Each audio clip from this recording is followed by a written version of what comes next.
Jadi ini pada section pertama kali ini kita akan membahas tentang karbokation. Karbokation, jadi karbokation itu merupakan suatu asam lewis yang kuat. Lalu karbokation itu sendiri apa? Nah, jadi karbokation itu adalah suatu karbon yang kehilangan salah satu tangannya. Jadi tangannya hanya 3. Harusnya kan karbon itu ada 4 tangannya.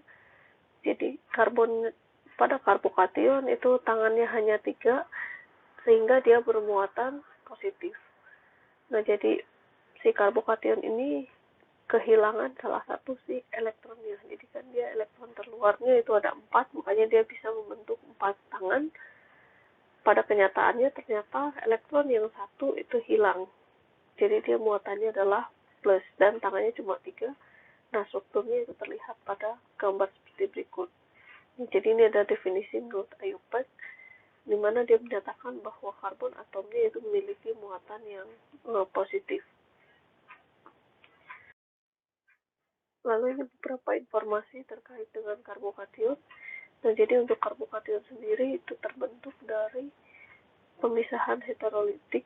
Jadi si ikatan sigmanya itu putus seperti tadi. Jadi Rx, misalkan R-nya di sini adalah suatu rantai karbon, di sini X-nya adalah halogen.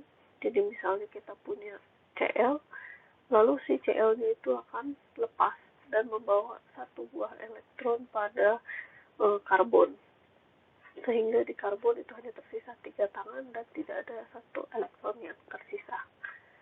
Lalu untuk pembentukan karbokation sendiri itu biasanya merupakan tahap yang menentukan laju reaksi.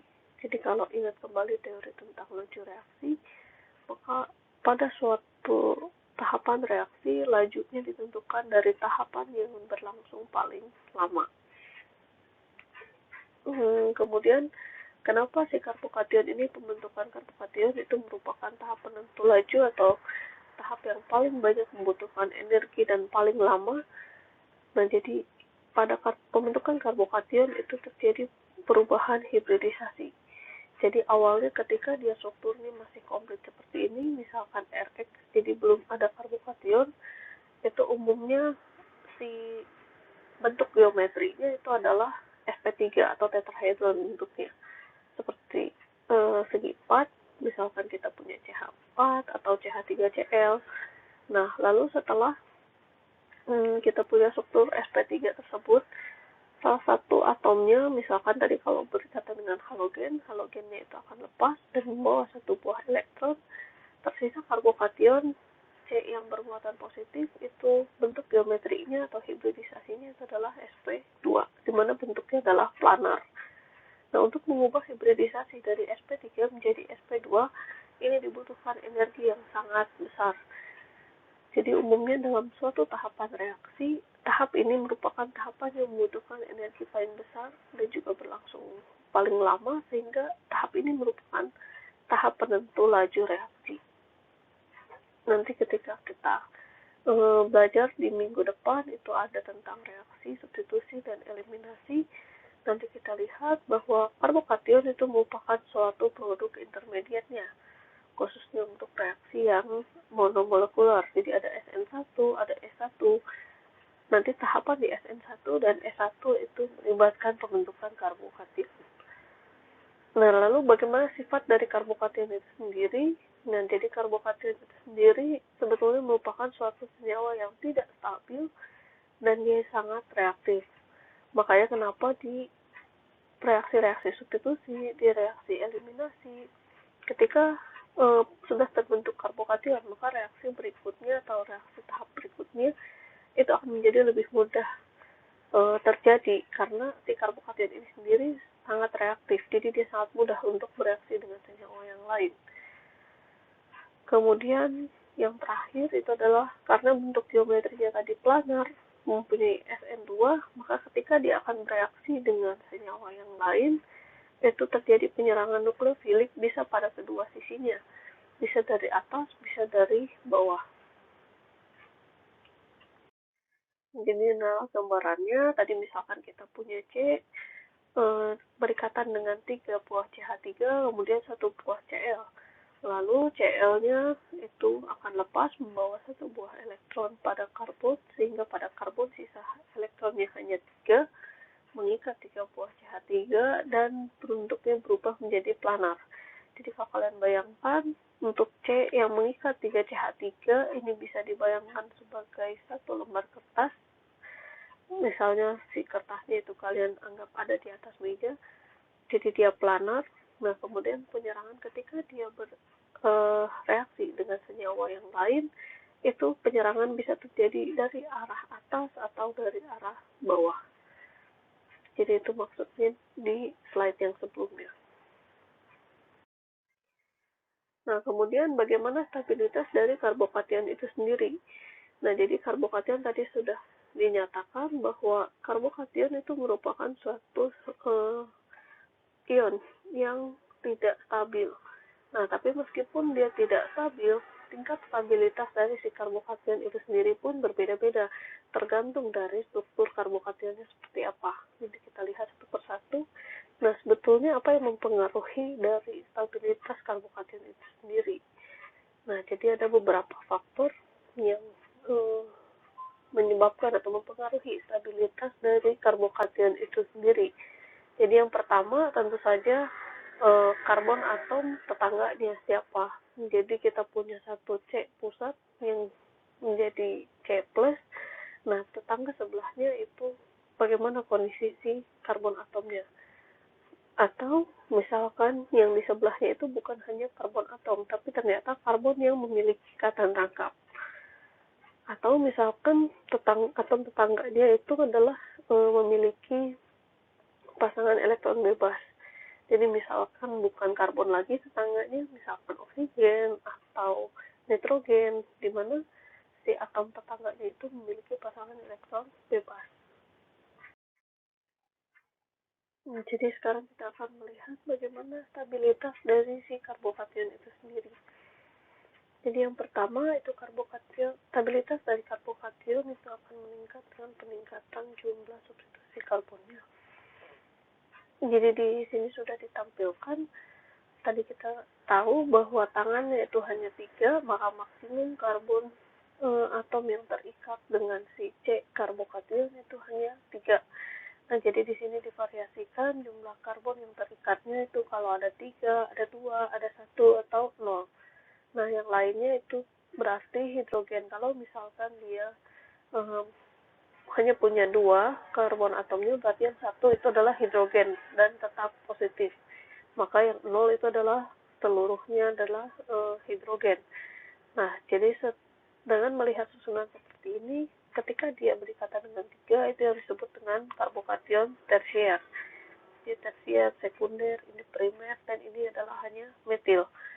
Nah, berdasarkan data ini, yang paling stabil itu adalah yang tersier. Jadi semakin ke sini, semakin berkurang jumlah karbonnya, itu akan menurunkan tingkat stabilitas dari si karbokation. Lalu yang kedua itu berkaitan dengan karbon yang memiliki ikatan rangkap. Nah, karbon tetangganya itu memiliki ikatan rangkap seperti apa? Jadi kita lihat satu persatu. Yang pertama itu karbon atomnya misalkan pada ujung sebelah sini. Karbon atomnya sebelah sini, kemudian dia hanya memiliki satu buah ikatan karbon. Jadi di sini karbokationnya itu adalah primer, di mana kita tahu ketika karbokationnya itu adalah kategori primer, sebetulnya stabilitasnya itu adalah rendah ya. Di sini nyaris sangat tidak stabil. Nah, tapi kita bandingkan untuk posisi yang primer seperti ini adalah yang primer seperti pada gambar di atas. Kemudian yang di sebelah kirinya ini mirip seperti yang di kanan, tetapi ada ikatan rangkapnya. Nah, ternyata ketika tetangga sebelahnya ini punya ikatan rangkap yang seperti ini, stabilitasnya meningkat dibandingkan dengan yang tidak ada ikatan rangkap di sebelahnya. Lalu ini pun sama. Ini adalah contoh untuk yang sekunder. Yang sekunder pun sama seperti itu. Ketika di sebelahnya itu ada ikatan rangkap, ternyata stabilitasnya adalah naik. Atau misalkan di sini, pada suatu cincin vinil, kemudian mengikat suatu karbokation dibandingkan dengan karbokation yang terikat pada sikloheksan.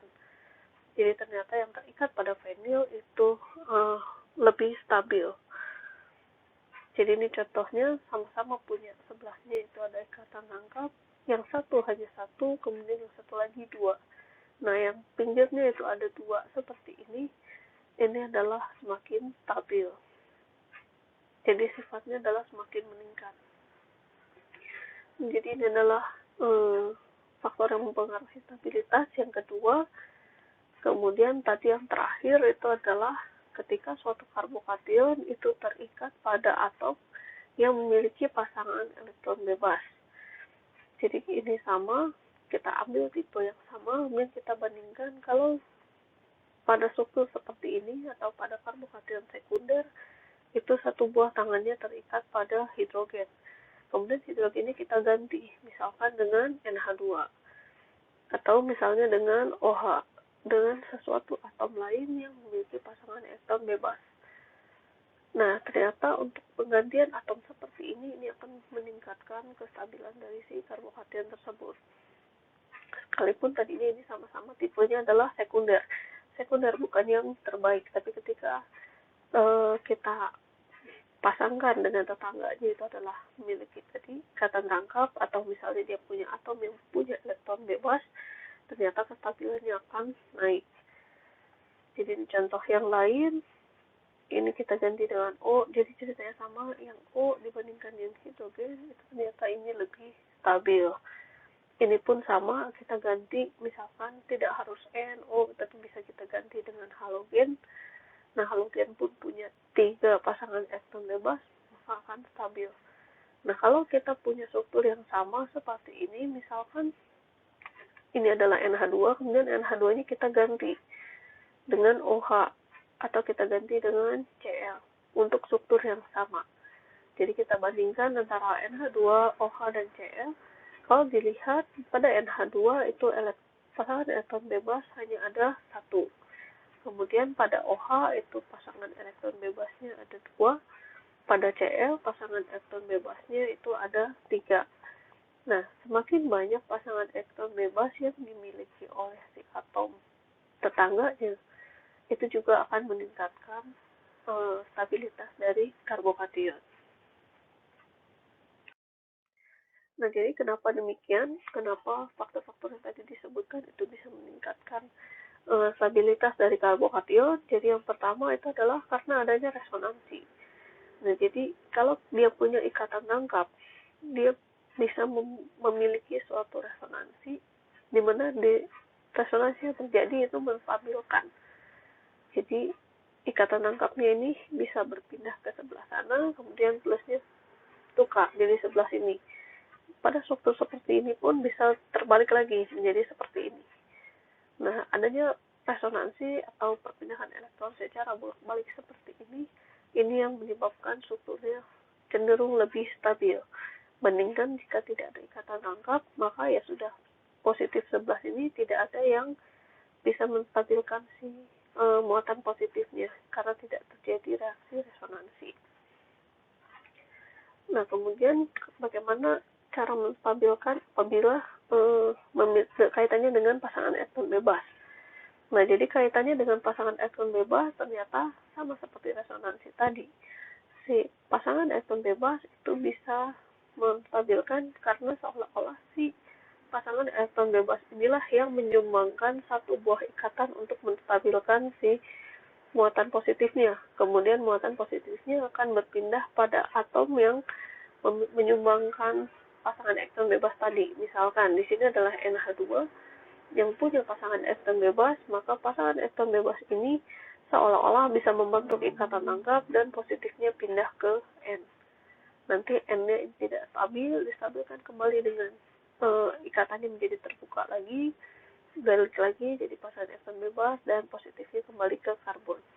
Begitu seterusnya, ini juga terjadi reaksi seperti resonansi, tapi tidak kita bilang sebagai resonansi ya. Kalau resonansi biasanya untuk ikatan rangkap yang seperti ini. Pada OH pun sama ceritanya seperti itu. Pada Cl juga sama. Jadi ini adalah cara-cara untuk menstabilkan. Lalu yang terakhir ini beberapa informasi lain terkait dengan karbokation. Jadi tidak usah bingung, untuk karbokation yang tadi terikat dengan suatu atom tetangga yang punya ikatan rangkap atau terikat dengan suatu cincin, itu punya nama-nama khusus. Jadi ada yang disebut alilil karbokation.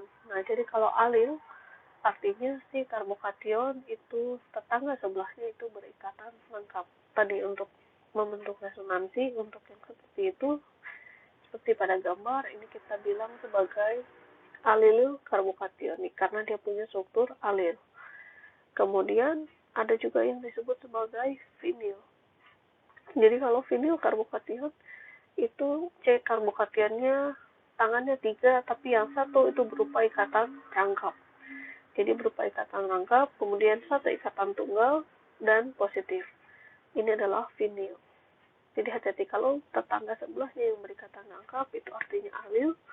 Kalau dia sendiri, si karbokationnya yang punya ikatan rangkap itu disebut sebagai vinil. Jadi vinilik karbokation.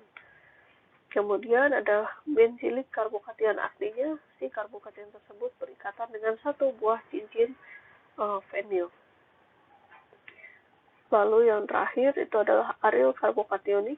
Kalau aryl karbokation artinya C positifnya itu adalah merupakan salah satu C4 cincin benzen. Jadi kalau terhubungnya seperti ini, cincin benzennya utuh, kemudian baru C, ini adalah benzilik. Tapi kalau yang positif itu adalah salah satu C di cincin benzen, itu adalah menjadi aryl.